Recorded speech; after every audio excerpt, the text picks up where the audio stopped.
Hello दोस्तों, नमस्कार। Stem study channel में आप सभी का बहुत बहुत स्वागत है।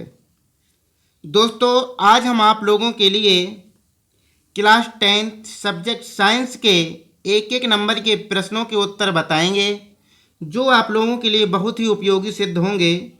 और यह प्रश्न मंडल द्वारा बनाए गए पिछले बैंक के हैं, तो और भी ज़्यादा महत्वपूर्ण हैं। इस कारण से आप लोगों को इन प्रश्नों के उत्तर जरूर पढ़ना है और अपने वार्षिक परीक्षा में अंक अर्जित करना है।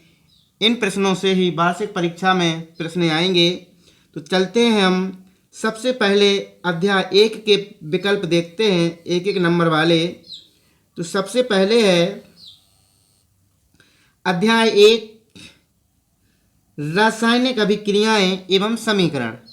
तो इसके सही विकल्प सबसे पहले देखते हैं। तो किसी रासायनिक अभिक्रिया का निर्धारण कब होता है? जब अवस्था में परिवर्तन हो, रंग में परिवर्तन हो और तापमान में परिवर्तन हो, या उपरोक्त सभी। तो इसका सही उत्तर है उपरोक्त सभी। जब तीनों में परिवर्तन होता है तब किसी रासायनिक अभिक्रिया का निर्धारण होता है। अगला प्रश्न है हमारा, प्रश्न क्रमांक दूसरा है। हम देखते हैं प्रश्न क्रमांक दूसरा। यदि मैग्नीशियम रिबन को वायु में दहन किया जाए तो चमकदार श्वेत लौ उत्पन्न होती है। यह श्वेत चूर्ण में परिवर्तित हो जाता है। ये चूर्ण रासायनिक रूप से क्या है? तो यह रासायनिक रूप से हम देखें तो यह रासायनिक रूप से मैग्नीशियम ऑक्साइड है। इसका सही उत्तर है आ वाला सही उत्तर है इसका। अब अगला प्रश्न है, प्रश्न क्रमांक तीसरा है। कैल्शियम ऑक्साइड की जल के साथ अभिक्रिया किस प्रकार होती है? तो इसमें बताना है हमें ऊष्माक्षेपी होती है या ऊष्मा शोषी होती है। तो कैल्शियम ऑक्साइड की जल के साथ अभिक्रिया ऊष्माक्षेपी होती है। कैल्शियम ऑक्साइड के साथ जल की अभिक्रिया ऊष्माक्षेपी होती है। अगला प्रश्न है प्रश्न क्रमांक चौथा। प्रश्न क्रमांक चौथा है, प्रश्न क्रमांक चौथा है, निम्नलिखित में कौन सा भौतिक परिवर्तन नहीं है? इसमें हमें बताना है कि इसमें भौतिक परिवर्तन कौन नहीं है। तो उबलते पानी से जल वाष्प का बनना, ये तो भौतिक परिवर्तन है। दूसरा है बर्फ का पिघलकर जल बनना, ये भी भौतिक परिवर्तन है। और तीसरा है जल का पानी में घुलना, ये भी भौतिक परिवर्तन है। लेकिन इसमें बा नंबर दिया गया है, चौथे में बा नंबर दिया गया है एलपीजी का दहन। ये भौतिक परिवर्तन नहीं है, ये एक रासायनिक परिवर्तन है। अगला प्रश्न है, प्रश्न क्रमांक 5वां है। जल का विद्युत अपघटन एक अपघटन अभिक्रिया है। हाइड्रोजन एवं ऑक्सीजन के निकलने में मोल अनुपात क्या होगा? तो इसका सही उत्तर है 2:1। इसका सही उत्तर है 2:1। आप लोगों को यह वीडियो अच्छा लगे या इनके उत्तर आप लोगों को आते हैं तो कमेंट में भी लिखते जाएं। और यह वीडियो आपको अच्छा लगे तो आप इस वीडियो को या इस चैनल को सब्सक्राइब जरूर कर लीजिए।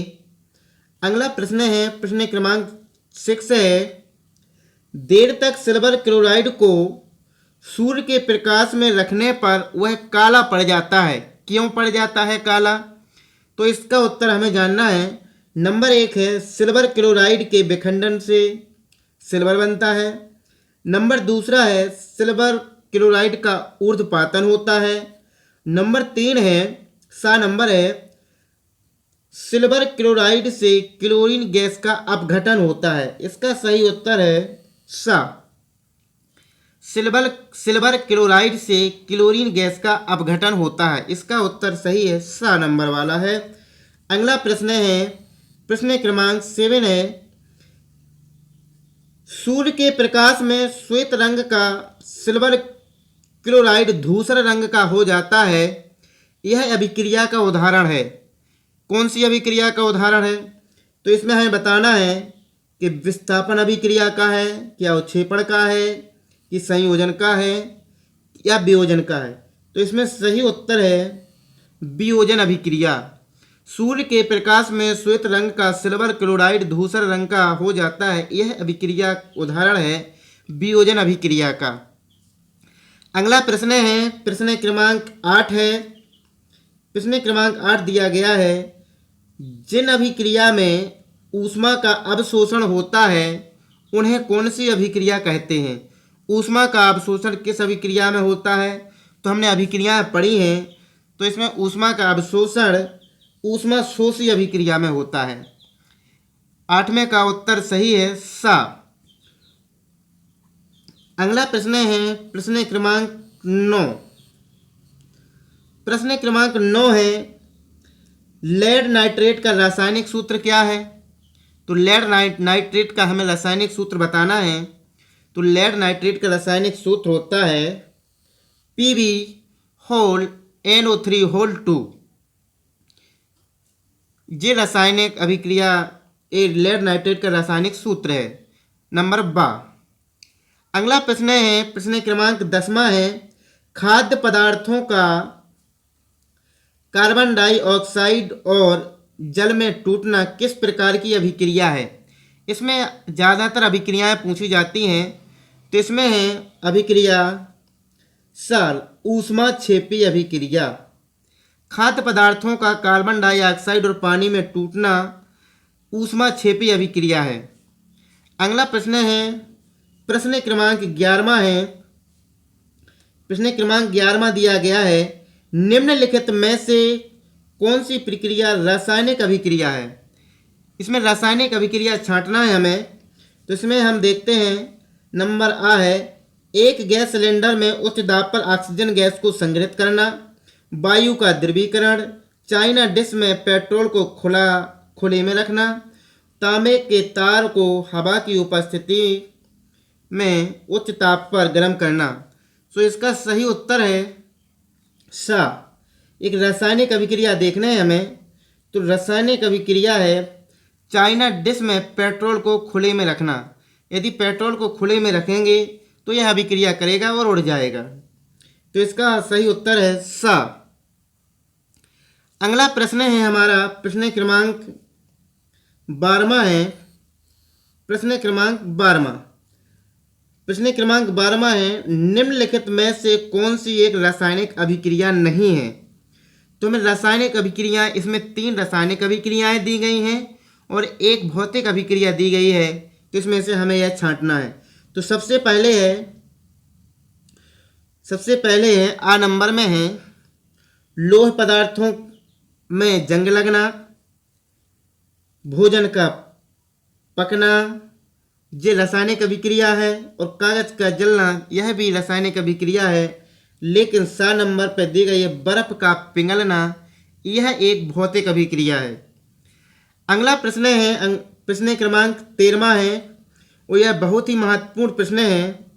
यह मोस्ट प्रश्न है जो परीक्षा में आता ही है। सोने और प्लेटिनम को गलाने वाले अम्ल का नाम क्या है? तो सोने और प्लेटिनम को गलाने वाले अम्ल का नाम है एक्वा रेजिया। इसका हमें सही उत्तर दे देना है एक्वा रेजिया।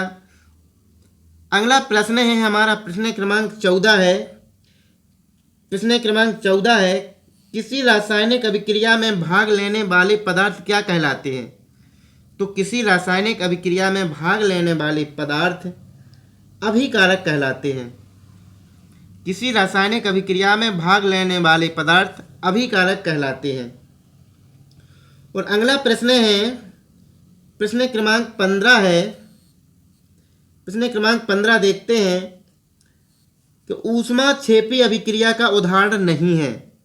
ऊष्माक्षेपी अभिक्रिया का उदाहरण कौन सा नहीं है? प्राकृतिक गैस का दहन, कोयले का दहन, भोजन का पचना। लेकिन जो दा नंबर दिया गया है जल का विद्युत अपघटन, यह ऊष्माक्षेपी अभिक्रिया का उदाहरण नहीं है। अगला प्रश्न है प्रश्न क्रमांक 16। प्रश्न क्रमांक 16 है कैल्शियम कार्बोनेट ऊष्मा की उपस्थिति में वियोजित होकर क्या देता है? तो इसका सही उत्तर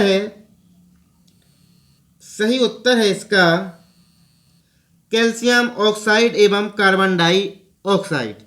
इसका सही उत्तर है कैल्शियम ऑक्साइड एवं कार्बन डाइऑक्साइड। द नंबर उसका सही है। अगला प्रश्न है प्रश्न क्रमांक 17 है जल के विद्युत अपघटन पर मुक्त हाइड्रोजन एवं ऑक्सीजन गैस का प्रतिशत है। तो इसमें सही उत्तर है इसका 2:1। इस प्रश्न को हमने आगे कर भी लिया है।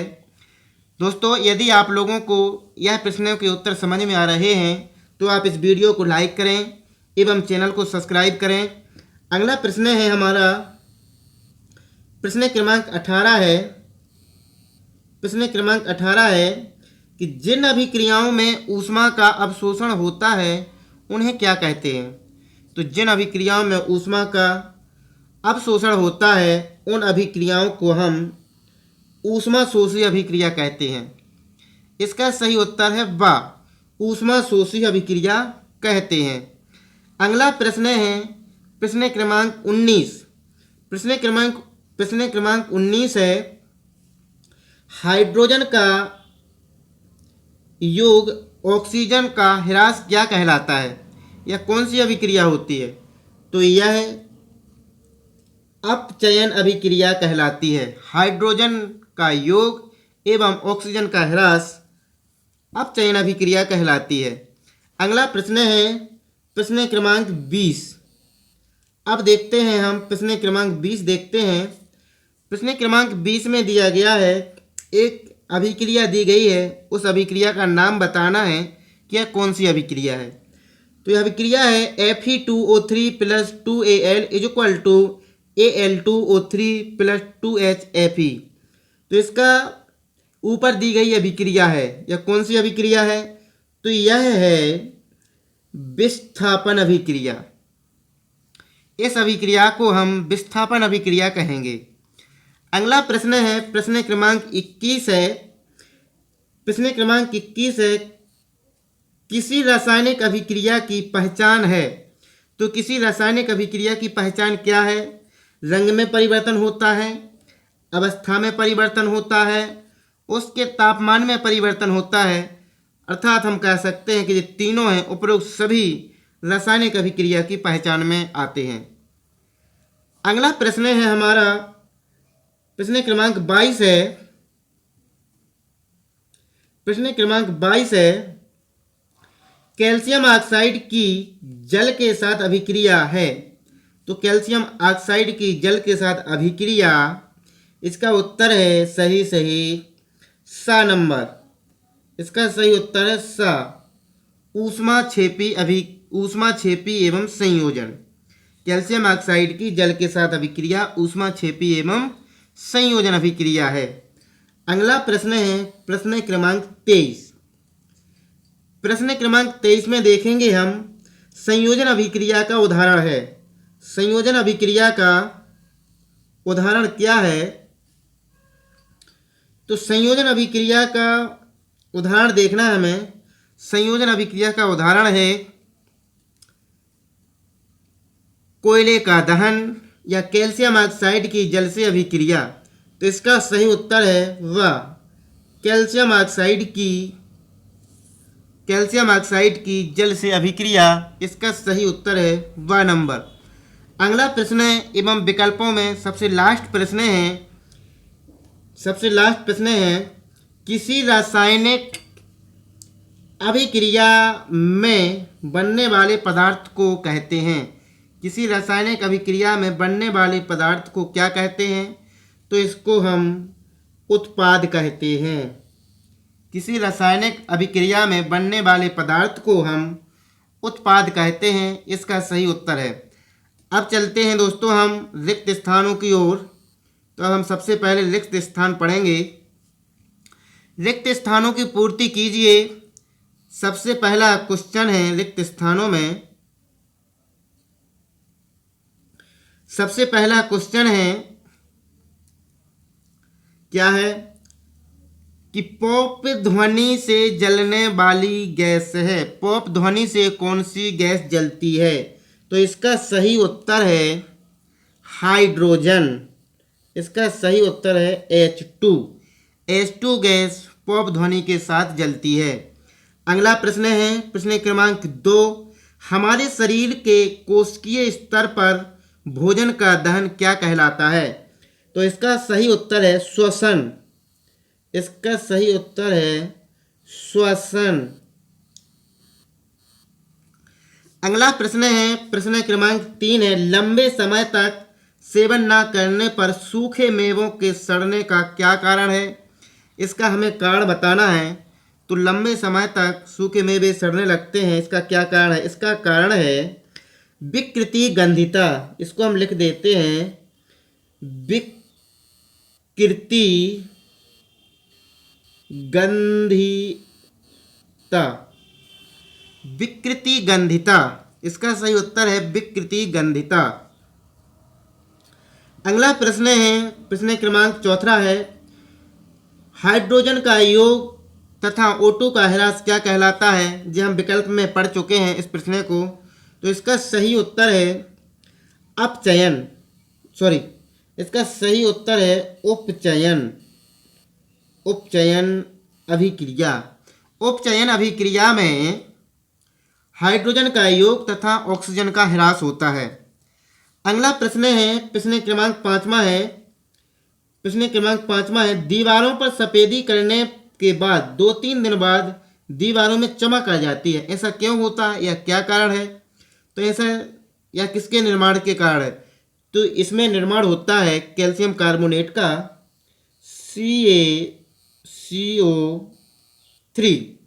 CaCO3। अब है प्रश्न क्रमांक 6 संगमरमर का रासायनिक सूत्र क्या है? तो इसी के लिए ही हम संगमरमर कहते हैं CaCO3। 6वां का उत्तर भी CaCO3 है। अगला है प्रश्न क्रमांक है 7। प्रश्न क्रमांक 7 है जो बहुत ही महत्वपूर्ण क्वेश्चन है। चलते हैं प्रश्न क्रमांक 7 पर। किसी रासायनिक समीकरण में अभिकारकों को हमेशा समीकरण के किस ओर लिखा जाता है? तो इसमें लिखना हमें इसका सही उत्तर है हमारा बाएं ओर। इसका सही उत्तर है बाएं ओर लिखा जाता है। प्रश्न क्रमांक 8 है। प्रश्न क्रमांक 8 में दिया गया है बिना बुझे हुए चूने का सूत्र क्या है? बिना बुझे हुए चूने का सूत्र है CaO। बिना बुझे चूने का सूत्र है CaO। अगला प्रश्न है प्रश्न क्रमांक 9 है। खाली स्थान अगला है वे अभिक्रियाएं जिनमें ऊष्मा का अवशोषण होता है कौन सी अभिक्रियाएं कहलाती हैं? तो इस पाठ में सबसे ज़्यादा अभिक्रियाएं दी गई हैं, इस कारण से इन अभिक्रियाओं को हमें पढ़ना पड़ रहा है। तो इसमें है अभिक्रिया ऊष्मा शोषी। इसमें हम लिख देते हैं ऊष्मा शोषी अभिक्रिया। ऊष्मा शोषी अभिक्रिया कहलाती है। अगला प्रश्न है प्रश्न क्रमांक 10, अर्थात अगला खाली स्थान है वे अभिक्रियाएं जिनमें अभिकारकों के बीच आयनों का आदान प्रदान होता है उन्हें उन्हें खाली स्थान अभिक्रियाएं कहते हैं। कौन सी अभिक्रियाएं कहते हैं? तो इसका सही उत्तर है 10वें का उत्तर है आयनिक अभिक्रियाएं। इसमें हम लिख देते हैं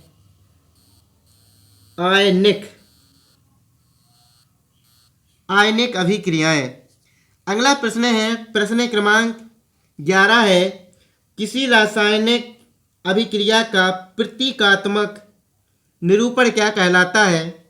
तो इसमें लिखना है हमें रासायनिक समीकरण। इसका सही उत्तर है रासायनिक समीकरण। इसका सही उत्तर है रासायनिक समीकरण। प्रश्न क्रमांक 12 है रासायनिक अभिक्रिया के फलस्वरूप बनने वाले पदार्थों को क्या कहते हैं? तो रासायनिक अभिक्रिया के फलस्वरूप बनने वाले पदार्थों को हम उत्पाद कहते हैं। बनने वाले पदार्थों को हम उत्पाद कहते हैं। अगला प्रश्न है, प्रश्न क्रमांक 13 है, वे अभिक्रियाएं जिनमें उत्पाद के निर्माण के साथ साथ ऊष्मा भी उत्पन्न होती है अभिक्रियाएं कहलाती हैं।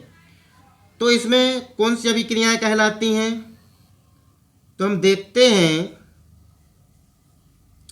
इसमें ऊष्माक्षेपी अभिक्रिया कहलाती है। 13वां में लिखना है हमें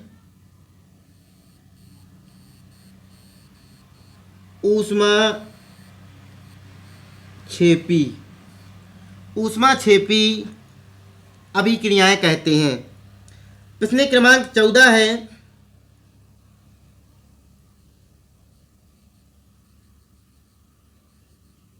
प्रश्न क्रमांक 14 है, प्रश्न क्रमांक 14 है, देखते हैं हम 14 नंबर प्रश्न को। लोहे की वस्तुओं को बचाने के लिए उस पर किसका पेंट किया जाता है? तो इसका सही उत्तर है जंग। जंग। लोहे की वस्तुओं को जंग से बचाने के लिए उस पर पेंट किया जाता है। अगला प्रश्न है, प्रश्न क्रमांक 15वां है, अभिक्रिया को संयोजन अभिक्रिया के विपरीत कहा जाता है। तो किस अभिक्रिया के विपरीत कहा जाता है? तो इसका सही उत्तर है वियोजन।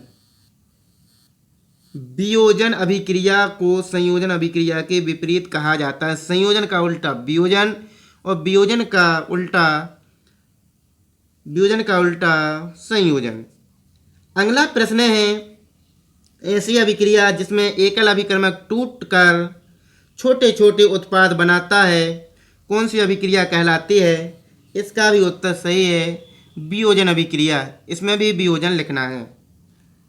इस प्रकार से आपके खाली स्थान पूर्ण होते हैं। दोस्तों, यदि आपने अभी भी स्टेम स्टडी चैनल को सब्सक्राइब नहीं किया है तो कृपया सब्सक्राइब जरूर कर लें। अब अगला प्रश्न है हमारा सही जोड़ियां। तो हमें सही जोड़ियां करना है।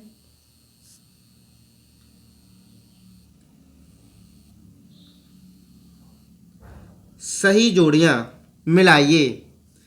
तो प्रश्न क्रमांक 1, लोहे पर जंग लगना। लोहे पर जंग लगना, इसका सही उत्तर है संक्षारण कहलाता है। लोहे पर जंग लगना क्या कहलाता है?